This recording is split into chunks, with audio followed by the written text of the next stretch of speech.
Assalomu alaykum, to'rdagi barliq roman anglag'uchi do'stlar. Biz mərhum yazğıçımız Abdulhakim Baqi İltəbir akkimiz tərəfindən yazılğan, Uyg'urlarning ma'naviy annisi bo'lgan Rabia Qadir xonimning hayot qismatlari putilgan O'limdan qaytgan mahbus degan kitobni o'qishni davomlashtiryapmiz. Oldin qismda biz Rabia Qadir xonim bilan Ro'za Hoji apandimning qiziqarli to'y ma'rakasiga shohid bo'lib o'tdik. Endi davomini o'qiymiz. Qochqun kelin. Atush shahrining Azoq yezisidagi Mayi kenti aslida Sidiq hojining ajdodlari bo'lgan Muhammad shohlarning tabarruk zimini edi. Sidiq hojini yurt jamoati Muhammad shohning 7-navrisi deb ataydi. Bularning qavm qarindoshlari bek ko'p bo'lib, faqat Sidiq hojining dadisila butun ziminlarning merosxo'ri sifatida Xitoy hukumati tarafidan zo'migar pomishchik degan sinfi tarkibga ayrildi. U Xitoyning bostirishlarida qo'lga elinib, 1955-yili turmada vafot bo'ldi. Kentda uning onasiga sinfi dushmanlar qatorida muomala qilinadi. Mahalladagi bu oilaga qarashli terilg'u yerlar, binam o'tloqlar, o'stang tugmanlar, dal-daraxt uy imoratlarning hammasi Sidiq hoji 8-9 yosh vaqtida bu yeziga kelgan kommunistik Xitoy boshliqlar tarafidan musodara qilingan edi. Shuningdan boshlab uning onasi 1965-yili Xalq kommunasining dushmanlari, 1964-yili sotsialistik aniqlash harakatining zarba berish obyekti, kapitalizm tirildirmoqchi bo'lgan 4 xil unsur, 1966-yili qariyib 5 xil unsur deganda qalpoqlar bilan kurash qilinadi, sazoyi qilinadi, majburiy emgak silinadi. Hech kim bilan aloqa qilishga, bordi-keldi qilishga yo'l qo'yilmaydi. 1978-yili Xitoyning Mao Zedong degandek jidalxo'r amaldorlari o'lib, kommunistlarning Beijingdagi 11-navbatdagi 3-umum yig'indan keyin hukumat sinfi tarkib masalasini ancha chang ta'kidlab ketmagachga, xalq siyosatlar bir oz bo'shab qolgandek his qilib, asta-asta medirlashga boshladi. Sidiq hojimi turmadan chiqib yurtiga kelishiga aksi inqilobchi deb onasiga qo'shib etilgan edi. Endi bo'lsa, to'ydan keyin oqshomlari urug' tuqqanlar bir-ikkidan yoshirincha kelib yo'qlab ketishdi. To'g'risini aytganda, mahaldagi so'z cho'chaklar hamma kishini bu tasodifiy to'y qilgan, osmondan parish tushgan uyga jalb qiladi. Yo'qsizlik, namratchilik ichida majburiy emgak qilayotgan, xuddi nazoratdagi mahkumdek yashayotgan Sidiq hojiga o'z kelib tekkan bu go'zal qizchaq rost farishtimidu, inson qizimidu deb hayron bo'lib ko'rgili kelganlarmi bor edi. Hatto ba'zilari hasad qilib, "Tova, bu qizni qaranglar. Mendek bir yez qodiri maoshim bor turib, loyiq yo'q bo'ytaq yuriyman. Buning Sidiq hojidek bir qo'ng'altoqqa nalardan izlab kelib tegib olganini" deyishdi. Aqsudagi vaqtidami To'xtiniyoz hokim degan bir so'ltak amaldormi Sidiq hojiga o'ngtib turib, "Atugin hokim bo'lgan erdan chiqib, "Mavu qo'ng'altoqqa tegman" deganni qaranglar buning" degan edi. Bu qo'ng'altoq so'zi jinidan bek o'tib ketgan Sidiq hoji qo'ng'altoq mavzuliq bir she'r yozib Robiyaga o'qib berdi. "Nichun bo'ldim qo'ng'altoq, uni odam bilmagan. Kimchun bo'ldim qo'ng'altoq, uni nolam tilgan. Kimkan ko'z ochqinida yo'gikiga patmagan, yo'gikiga patqinida büşkida yotmagan. Kimidim ko'z ochqinimda yig'lab aram topmagan, yig'lagan ham yig'lagan ta abadga yig'lagan. Ingrigan avlodu xalqim tunu tuman ilkida, bahir ololmay shu hayotdan tijimallar mulkida. Maysparvish qilsa dehqon loy betib daryo kechib, yozda qamg'oq yig'zi qishda so'rab muz ichib. Bir chiviq kesmay o'tonga tog'i o'rmon zordin, bir meva solmay og'ziga ol shirunu bog'idin. Cho'ng bo'lib buyug' yassa mazlum elning qizlari, bazmida ermak qilindi hujrda qon izlari. Navqiron yoshlik tugashdi, bisilib zindon bilan, qimmatlik jonmu tugashdi, ilishib vijdon bilan. Birini bosdi, birini osdi, jahonni vayron aylidi, birini chopdi, birini otdi. ketdi, dunyoni hayron aylidi. Ta'lim o'ngdin chiqibdi, shum ajaldan qopdiman. Yenib kelsam millatim deb qo'ng'altoq nom opdiman. Baxtiyorlar bezmisida yo'qdirman bir chatdiman. Gul nigorga yor emas, joyi pinhon derdiman.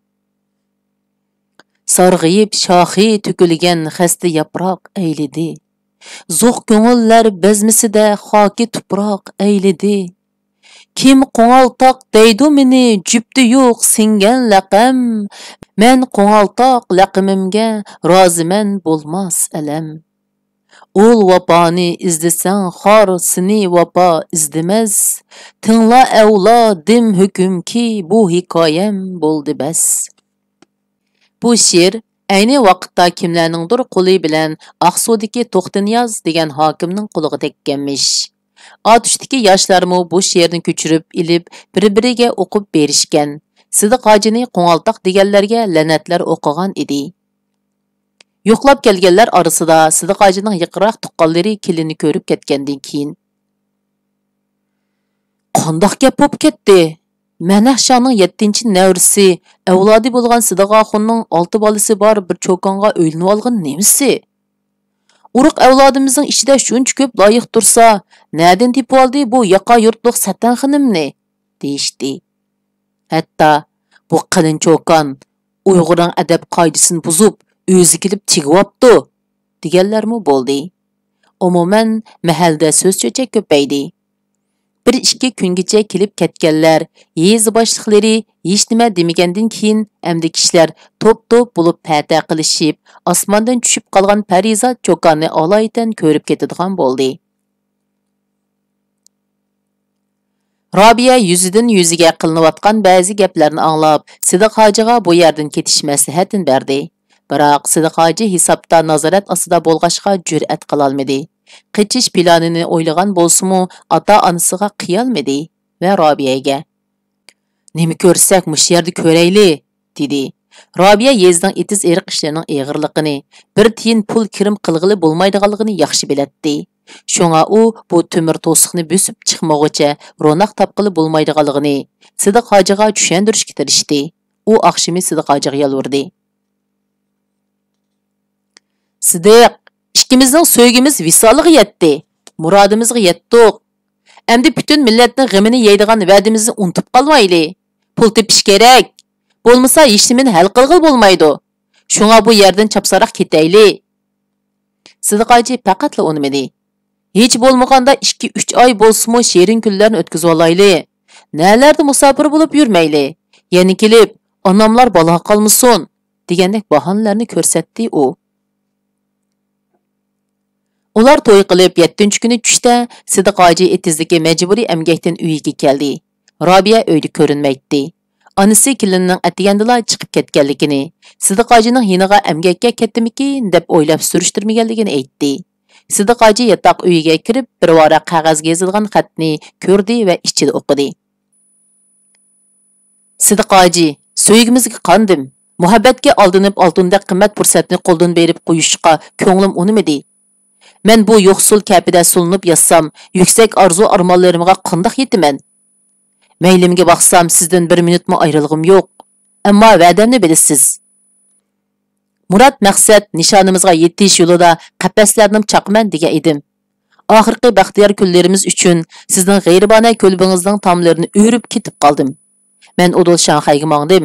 Beribli xat yozaman. Sizni mangu suyib Robiya."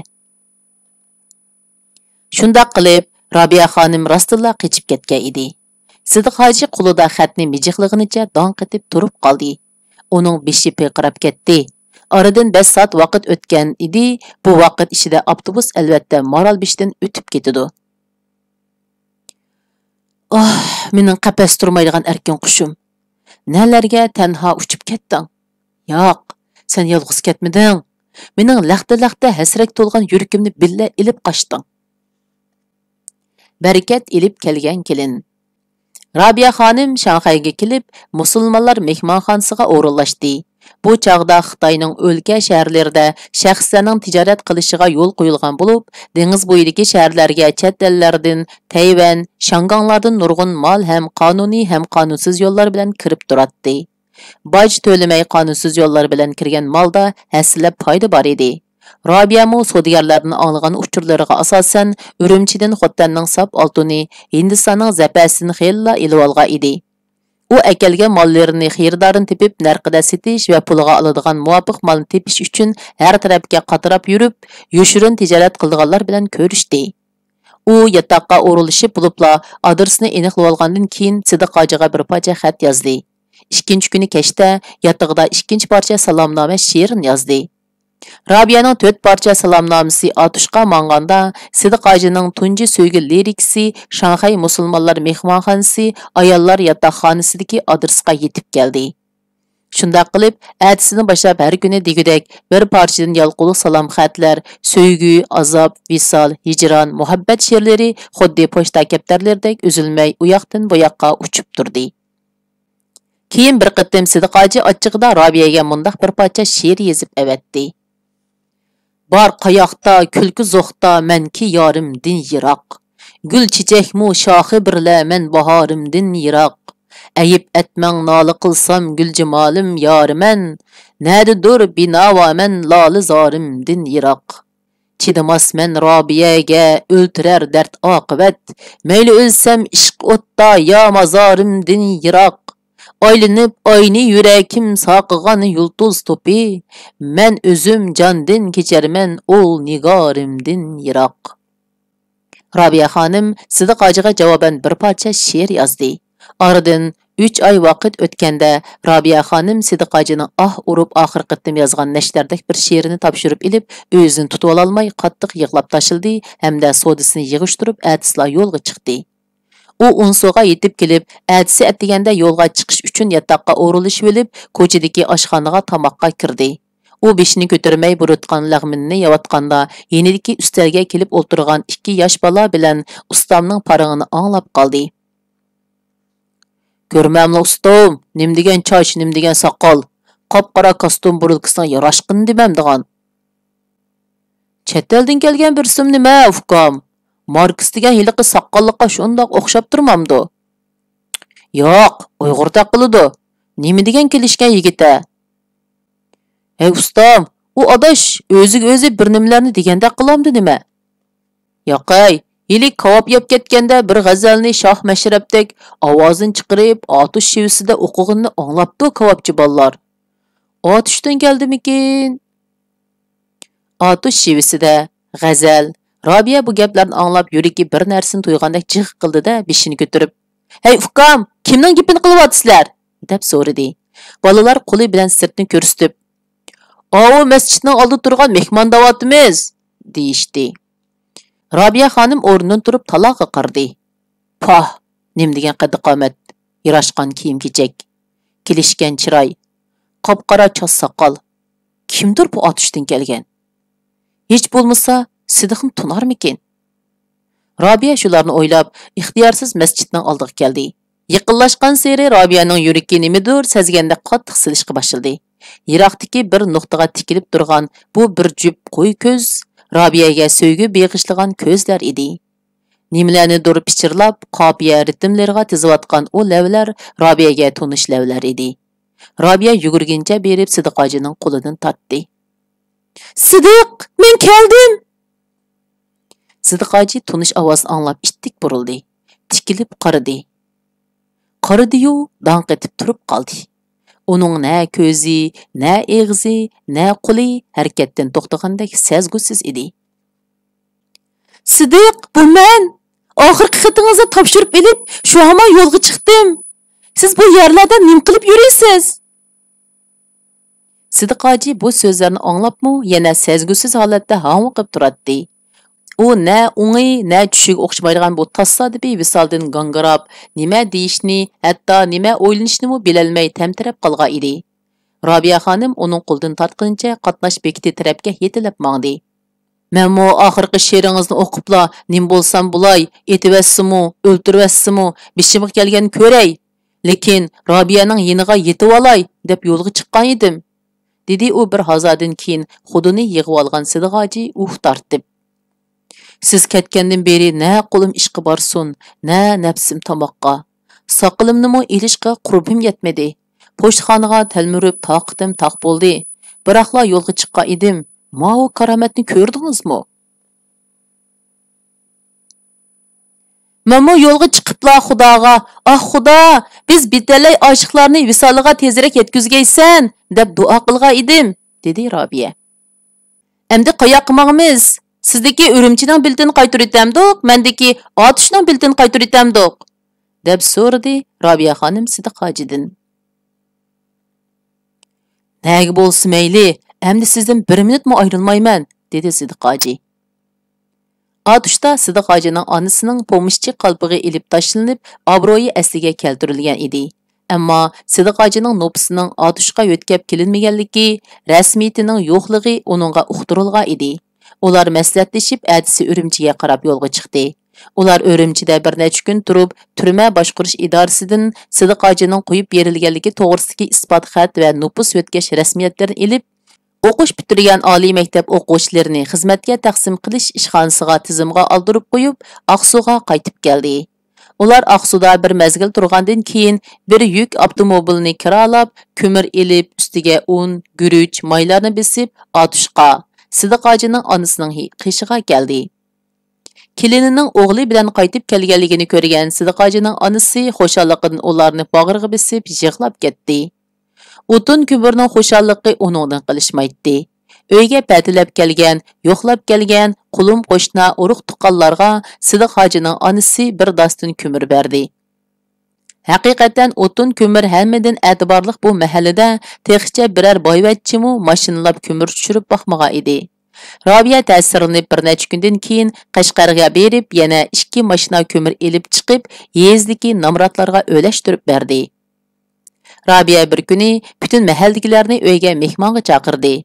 Mehmonlarga o'zining pul tepish tajribalarini so'zlab berdi. Hukumatning amdi pul tepishga yo'l qo'ydiganligini, Xitoy o'lkalarida, Ürümchi, Qashqar hotellarda ketayotgan savdo ahvolini tunishtirdi. Qishicha ish yo'q, bekor yotadigan yeza ahlini qo'zg'alib yo'lga chiqib, pul tepishga harakatlantirdi. Shunda qilib, kishilarning ko'zi ichilib, qisqa vaqt ichida yo'l tepib, pul tepib, hal o'qiti yaxshilanishga boshladi. Kishilar mahallaga oyog'i yarashgan bu kelinni og'ziga tegmay maqtashdi. Atuşning yo'li yomon, to'shuydi o'tun zamon. Atuşda pul az, lekin pul tepish uchun medirlab yurgan odam ko'p. Bu kichikina yurtda 150 mingga yaqin Uyg'ur yashaydi. Tarixda Uyg'urlarning asosiy qabilalardan bo'lgan yog'milarning avlodlari yashagan va Qaraxonlar imperiyasi davrida poytaxt Qashqardagi shoh avlodlarining sap havoliq, yeshil o'tloq turalg'u makonlarining biri bo'lgan Atush jug'rofiyaviy jihatda iqlimi qurg'oq, taqir tog'lar orasidagi joy bo'lib, asrlar davomida suv manbalari oz, terilg'u zamin yetishmaydigan toshliq joyga aylangan edi. Emgekchan parasatlik Atush xalqi xuddi 5 giram va turpanliqlardek tarixdan buyon atrofidagi yurtlarga ko'chib berib yashaydigan yoki har joyda eqib yurib tijorat qilgan yo'lni tanlab olgan. Xitoy kommunistlari Qashqar viloyatini ishg'ol qilgandan keyin Uyg'ur fanniy ma'rifning asrlik o'g'isi bo'lgan Atush yurtini ma'muriy jihatdan siyosiy madaniy markaz bo'lgan Qashqardan ayirib etib, Qizilsuv Qirg'iz avtonom oblasti deydigan rayonni yasab chiqib, uning markaziy qilib belgilab, Atush xalqini Xitoylar bilan Qirg'izlarning boshqarishiga tashlab bergan edi. Bulubmu 1960-yillardagi xalq kommunisi davridan boshlab, madaniyat malmonchiliklari zamonasigacha Xitoy hukmronlari Atushda yetishib chiqqan Abdul Aziz Mahsumdek atoqli islom olimlarini hamda Musa Boyevlardek tajribalik savdogar boylarni har xil batnomlar bilan tutib, sulab, urib, o'ltirib, yo'qitib, Atushni cho'l bayovonga, Atush xalqini yavash qo'ylarga aylantirishga uringan edi. Bu yerdagi nodonlik, qo'rqinchoqlik, qulchilik hamda yo'qsullik azobi Robiya xonimga xuddi bir tumir qafasda yashayotgandek tuyg'uni beradi. Shunga u onasidan ayrilishga qiymagan Sidiq hoji bilan maslahatlashib, bu atrofda bir mezgil tirikchilik qilish niyatiga keldi. U Sidiq Hoji bilan billa Qashqarning tijoriy avot bozorlarini aralab tekshirib chiqdi. Necha ming yillik tarixdan buyon Uyg'urlarning eng cho'ng markaziy shaharlaridan biri bo'lgan Qashqarda aholi ko'p. Uy imorat qurilishi to'xtamay rivoj topqachqa, yog'och materiallarning bahosining nihoyatda ustun ekanligi Robiyaning diqqatini jalb qildi.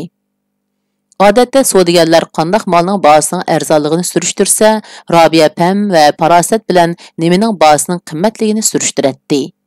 U Aqsudagi vaqtida mol setish yoki mol elish uchun borgan joylari orasida qog'iliqda yog'och ko'p bo'lib, qatnash qulaysiz bo'lg'achqa, yog'och bahosining arzonligini esiga oldida darhol qog'iliq otlandi. Sidiq Hoji bo'lsa yaqin tarixdan buyon Xitoy bosmachilarga qarshi qo'zg'olon va qo'zg'olonchilar ko'p chiqadigan qog'iliqni bir ko'rishni orzu qilib yuradi. Sidiq Hoji va Robiya qodirlar qog'iliq bozorini aylanib yurib, uy soldigan lim yog'och va bodirning bahosini o'rgandi. Shu kunila qog'iliqdan Qashqarga bo'sh ketadigan yuk avtomobilini uqishib, bahosini kelishib, setib olgan lim va bodira yog'ochlarini besib Qashqarga elib keldi. So'didan keyin hisoblaydi, tang-tang foydasi qolganligi ma'lum bo'ldi. Yog'ochlarni tanlash, talishib so'dilishish, yuk avtomobiliga besib tushirish, yana baho talishib turib setishdek ishlar to'liq jafoliq bo'lsa-mu, Robiya uchun ko'ngillik, Sidiq Hoji uchun dastlab xijolatchilik, keyinroq bo'lsa qiziqarli bir ish bo'lib tuyuladi. Robiya xonim yog'ochlarni setib olmay turibla foydasini hisoblab mo'ljallagandan keyin xushallik bilan kaskin qaror beradi. Sidiq Hoji bo'lsa bu tijorat jarayonini xuddi bir sotquchini aldab arzon ilayotgandek, yana bir xaridorni aldab qimmat setayotgandek his qilib xijolatda bo'ladi. Uzun o'tmasdan u bu xil oson pul topqili bo'lgan safar aralash savdo tijoratga kunib qoldi. Uningga hammadan ko'ngillik tuyuldig'ini ayoli Robiya bilan kech-kunduz billa bo'lish edi. Bir kuni ular qog'iliqda setib olgan yog'ochlarni Urumchidan kelgan bir Uyg'ur shofirning yuk avtomobiliga besib, Qashqarga qarab yo'lga chiqdi. Avtomobil Himitning Siyi degan joyda o'qdek tez ketyotdi. Sidiq Hoji bu qaqqos cho'lni ko'rsatib turib, shofir yigitga 40 yil ilgari bu joyda dahshatli urush bo'lganligini, 1933-yili Sobit Domillam boshchiligidagi Uyg'ur yetakchilari qurgan Sharqiy Turkiston Islom Jumhuriyatining armiyasi dal mushu cho'lda Xitoy, Tungan, O'rus askarlarining osmondan aeroplan bilan, yerdan tanka pilotlar bilan qilgan qo'rshav hujumida talay dushmanni yer chishiltib, hammasining digida shahid bo'lganligini so'zlab beryotdi. Avtomobil kabinkasida chatda o'tirgan Robiya millatning hurriyati uchun qurbon bo'lgan qahramonlarga hurmat bildirib, bo'ynini ishik aynikidan sirtqa chiqarishi bilan tang beshidagi Sidiq Hoji ilib bergan xurmarang hililar yog'liqi shamolda uchib ketdi. "Bo'ldi, hech vaqasi yo'q", dedi Robiya parvo qilmay. Ammo Sidiq Hoji bir oz jiddiylashdi hamda shofir bolaga, "Hukm, avtomobilni to'xtatqina, men tushib elib olay", dedi. Avtomobil to'xtashi bilan Sidiq Hoji shamolda yelpinib uchayotgan yog'liqni qo'g'lab yugurib ketdi. Pastga tushib qarab turgan Robiya xonim to'lidi. "Sidiq, bo'ldi qiling, qaytib keling!" Sidiq Hoji shamol bilan tang yugurib ketyotdi. U taxminan 3 kilometrdek yugurgandan keyin shivoqqa ilinib qolgan yog'liqni qo'liga oldi. Sidiq Hoji hozirlab o'midab qaytib kelgan cheg'ida Robiya xonim koyib, "Voy, nimanchi qilatdingiz bir yog'liqqa? Shuncha yiroqqa yugurib bek avar bo'ldingiz", dedi. Sidiq Hoji qadamini to'xtatib Robiyaga tikilib turib, "Yilg'u sizning hililar yog'lig'ingiz uchun 3 kilometr yuguribdiman. Agar taqdirning bo'ronlarida siz uchib ketsangizmi, 1000 kilometrdan bo'lsa-mu mana mushundoq yugurib berib, sizni qutuldirib yinimga ilib kelaman", dedi. "Rahmat Sidiq, fidokorligingizga rahmat", dedi Robiya rozi bo'lib. Shofir yigit bu so'zlarni anglab ta'sirlanib, "Barakalloh, Farhod bilan Sherindek ham muhabbat yo'lida, ham hayot yo'lida fidokorlik ko'rsatayotgan sizlardek bir juftlarni bek oz uchratdim", dedi ularga mamnun bo'lib. Bir qitim Robiya xonim bilan Sidiq Hoji qog'iliqning sakrolaridan yog'ochlarni setib olib, avtomobil izlab bek hayol bo'lib qoldi. Qorong'u tushganda yog'ochlarni avtomobilga bisib, yog'och bozoriga kelib, yog'ochlarni tushirib bo'lguncha yarim kecha bo'lib ketdi. Odatda ular kech kirgicha ishni tugutib, Sidiq Hojining qog'iliq nohiya bozoridagi do'sti, savoqdishi Ibrohimning uyiga kelib qo'nib qoladi. Bugun ular bir bisib, ikki bisib uning ishiga oldiga keldi. Yerim kecha bo'lg'ashqa do'stini, uydagilarni shundaqla bolalarini uyg'otib etishga ko'ngli qiymay, eshik oldida bir haza turib qoldi. Qanday qilish kerak? Ketay desa, bu kechida boradigan boshqa tunishmi yo'q? Yaqin atrofda mehmonxonami yo'q? Onun ustiga kun bo'yi ishlab, yo'l yurib, yana yog'ochlarni tushirgicha yerib ichib aranjini qolganda, ularning yiroqroq bir yerga borgudek madorimi qolmagan edi. Ular bir oz turib baqdi, uyqusi keldi. Oxiri eshik oldidagi barangning ostidagi supiga kelib o'tirmoqchi bo'ldi. Ammo uyqu g'olib keldi. 9-oyning oxiri bo'lishiga qaramasdan, havo odamning tinini shurkandirgidek salqindab qolgan edi. Oxiri Sidiq hoji kava pilaklarini, yo'g'on yopirmoqlarini ostiga silib ko'rib qildi. Yana bir quchoq pilakni ustiga yepib yotgan qildi. Ular birdamdala tatliq uyquga ketdi. Atdiganda taloga chiqqan Ibrohim talonimi, sovuqnimi sezmay, bir-biriga chirmishib, sherin uyquga g'arq bo'lgan bu ikki oshiq mashhurni uyg'otdi va koyib ketdi. "Hey og'ina, ko'nglining soplig'ini qarasing. Bizni uyg'otsang bo'lmasmidi?"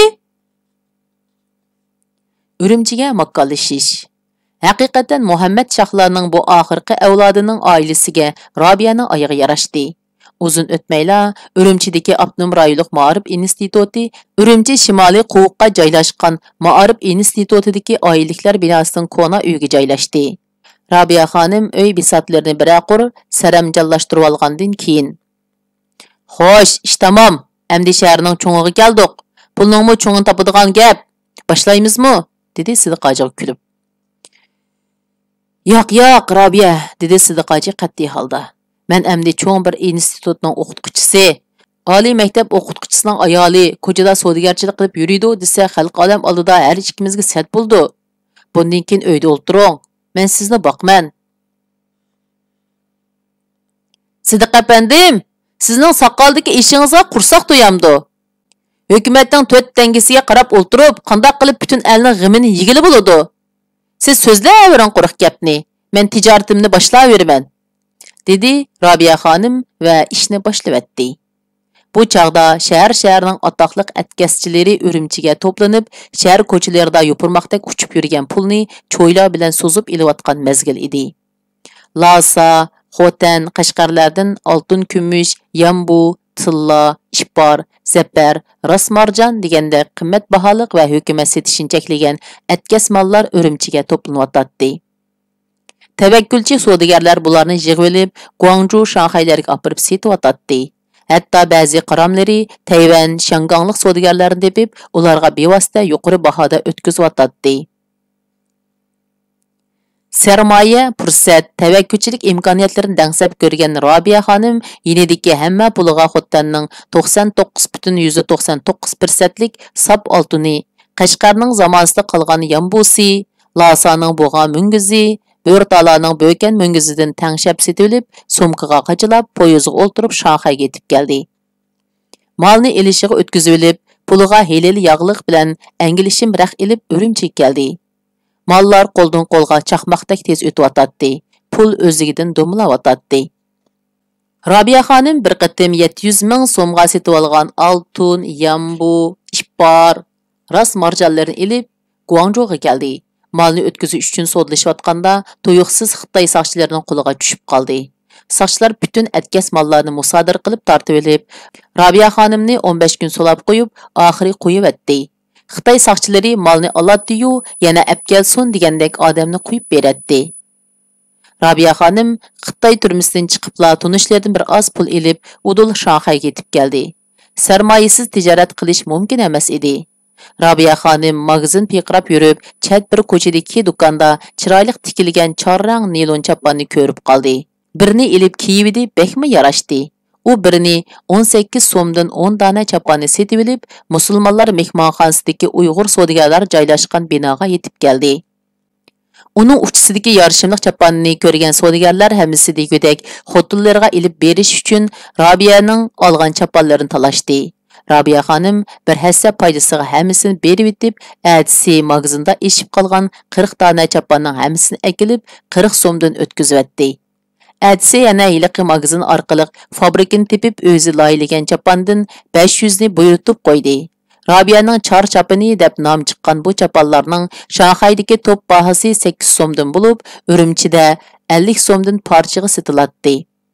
Rabiya fursatni qo'ldan bermay darhol 10 ming dona chapanni buyurtib, Urumchiga chiqib 40 so'mdan top setibatdi.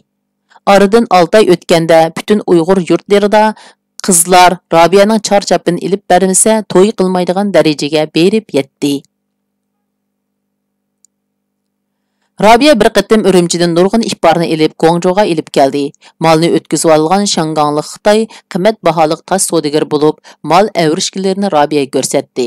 Rabiya uning toshlari orasidan Uyg'urlar ichida e'tiborli hisoblanadigan oq shaptul chechiga rangli yoqutlarni tanladi. Rabiya bu toshning bir jupini Urumchida 10 so'mdan sotqili bo'lganligini bilatdi. Shunga uningga shu xil toshlardan akilib berishni buyurdi. Aradan bir qancha kun o'tmasdilla, heliqi savdogar Rabiya tanlagan yoqutdan bir tag'ar akilib, Rabiyaning yotiqiga tashildi. Rabiya xonim uning bilan hisoblashib bo'lib, 1 kilosini sanividi, jupi 2 so'mdan to'xtadi. U bir tag'ar yoqutni Urumchiga akilib, zargarlarga jupini 6 so'mdan o'tkazib etdi. Rabiya yoqut toshlarni setib etib, uyda bir necha kun aram oldi. Lekin bu dam olish texmo aldirash o'tdi. Uning maktab binosidagi uyiga kunda necha kishi keladi. Ular so'mkasini ichib, bog'lam pullarni Rabiyaga topshiradi. Sidiq hoji soatlab pul sanab herib ketadi. Uyg'ur savdogarlari odatda naq pulga yoki nesiga setilgan malning pulini eg'izda sodlashadi. Hamda eg'izda to'xtamlashadi. Ba'zida sodning maxfiyatligini ko'z tutib, ikkilar taraf guvohchimi taklif qilmaydi. To'xtamdan keyin xaridor malni bisib ilib ketaveradi. Hujjat, tilxat deganlarni bo'lsa, yot yerlardan kelgan notunish kishilarga ishlatadi. Malni olgan kishi eg'izcha pishgan muhlat ishida pulni akilib topshiradi. Tijoratchilar orasidagi bu xil samimiy ishonch ularning eng asl axloqi edi. Ana shundoq so'z bergan savdogarlar, zargarlar Rabiyaga setib olgan yoqutlarning pulini topshirmoqda edi. Sidiq hoji Rabiyaning bir qatimdala bunchalar ko'p pul topganligiga ham hayron qoldi, ham bir oz ansirabmi qoldi. Shundoq qilib bu qatimliq o'qishimiz mushargacha bo'ldi. Davomini kelgan qatim o'qiymiz. Xayr xo'sh, Allohga omonat.